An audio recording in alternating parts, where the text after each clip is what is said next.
ಸರ್ಕಾರವಂತೆ ಸರ್ಕಾರ, ಕಾನೂನಂತೆ ಕಾನೂನು, ಮಲತಾಯಿ ಧೋರಣೆ ಮಾಡುತ್ತಿರುವ ಬಿಜೆಪಿ ಕೇಂದ್ರ ಸರ್ಕಾರಕ್ಕೆ ಹೇಳಿದಿಕ್ಕಾರ, ಕೇಂದ್ರಕ್ಕೆ ಹೇಳಿದಿಕ್ಕಾರ. ಕರ್ನಾಟಕಕ್ಕೆ ಪದೇ ಪದೇ ಅನ್ಯಾಯ ಮಾಡುತ್ತಿರುವ ಕೇಂದ್ರ ಸರ್ಕಾರಕ್ಕೆ ಹೇಳಿದಿಕ್ಕಾರ. ದಕ್ಷಿಣ ಭಾರತಕ್ಕೆ ಅನ್ಯಾಯ ಮಾಡುತ್ತಿರುವ ಕೇಂದ್ರದ ಬಿಜೆಪಿಗಳಿಗೆ ಹೇಳಿದಿಕ್ಕಾರ. ಕರ್ನಾಟಕಕ್ಕೆ ಬಜೆಟ್ನಲ್ಲಿ ಅನ್ಯಾಯ ಮಾಡುತ್ತಿರುವ ಕೇಂದ್ರ ಬಿಜೆಪಿ ಸರ್ಕಾರಕ್ಕೆ, ಕರ್ನಾಟಕಕ್ಕೆ ಬಜೆಟ್ನಲ್ಲಿ ಮಲತಾಯಿ ಧೋರಣೆ ತೋರುತ್ತಿರುವ ಕೇಂದ್ರ ಬಿಜೆಪಿ ಸರ್ಕಾರಕ್ಕೆ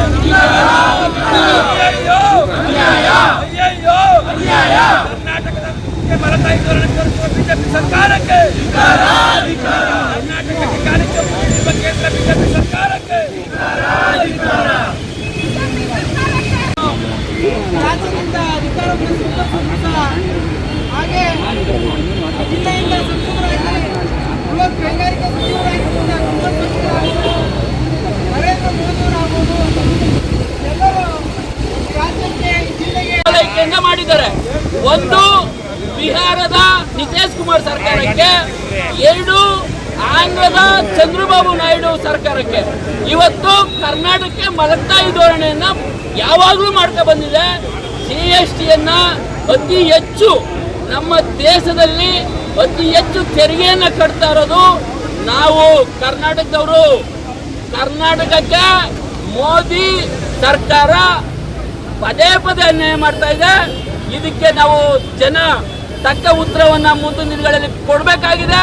ಇಲ್ಲಿ ಲೋಕಸಭಾ ಸದಸ್ಯರನ್ನ ಆಯ್ಕೆಯಾಗಿರುವಂತವರು ಮೋದಿ ಪ್ರಧಾನಿ ಹತ್ರ ಯಾವತ್ತೂ ಕೂಡ ನಿಂತ್ಕೊಂಡು ಮಾತಾಡ್ಲಿಕ್ಕೆ ಸಾಧ್ಯ ಆಗಿಲ್ಲ. 10 ವರ್ಷಗಳಲ್ಲಿ ಒಂದು ಸಾರಿ ಕೂಡ ಮೋದಿ ಹತ್ರ, ಪ್ರಧಾನಮಂತ್ರಿಗಳ ಹತ್ರ ಮಾತಾಡ್ಲಿಕ್ಕೆ ಅವ್ರ ಕೈಲಿ ಆಗಿಲ್ಲ. ಇವರು ಯಾವ ಸುಖಕ್ಕೋಸ್ಕರ ಇವರು ಲೋಕಸಭಾ ಸದಸ್ಯರಾಗಬೇಕು. ನಮ್ಮಲ್ಲೂ ಕೂಡ ಮಂಡ್ಯದಿಂದ ಕೂಡ ಲೋಕಸಭಾ ಸದಸ್ಯರ ಆಯ್ಕೆ ಆಗಿದ್ದಾರೆ, ಕೇಂದ್ರದ ಮಂತ್ರಿ ಕೂಡ ಆಗಿದ್ದಾರೆ. ಅವರು ಕೂಡ ಇಲ್ಲಿ ನಮ್ಮ ಜಿಲ್ಲೆಗಿರ್ಬೋದು, ಕರ್ನಾಟಕಕ್ಕೆ ಇರ್ಬೋದು, ಯಾವುದೇ ಅನುದಾನವನ್ನು ತರಲಿಕ್ಕೆ ಸೋತಿದ್ದಾರೆ. ಅವರು ಕೂಡ ನಾನು ಹೇಳ್ತಾ ಇದ್ದೀನಿ, ನೀವೆಲ್ಲರೂ ಕೂಡ ಬಿಜೆಪಿಯಿಂದ ಗೆದ್ದು ಏನು ಹೋಗಿದ್ದೀರೋ ನಿಮ್ಮ ಕೈಲಿ ಏನು ಮಾಡ್ಲಿಕ್ಕೆ ಆಗ್ತಾ ಇಲ್ಲ. ನೀವು ರಾಜೀನಾಮೆ ಕೊಡಬೇಕು. ಮುಂದಿನ ದಿನಗಳಲ್ಲಿ ಜನ, ಕರ್ನಾಟಕದ ಜನ, ನಮ್ಮ ಮಂಡ್ಯ ಜಿಲ್ಲೆಯ ಜನ ತಕ್ಕ ಉತ್ತರವನ್ನು ಕೊಡ್ತಾರೆ ಅಂತ ಹೇಳ್ತಾ ನಾವು ಇವತ್ತು ಪ್ರತಿಭಟನೆಯನ್ನ ಮುಗಿಸ್ತಾ ಇದ್ದೀವಿ. ಎಲ್ರಿಗೂ ನಮಸ್ಕಾರ. ಕಾಂಗ್ರೆಸ್ ಪಾರ್ಟಿಗೆ, ಕೇಂದ್ರ ಸರ್ಕಾರಕ್ಕೆ,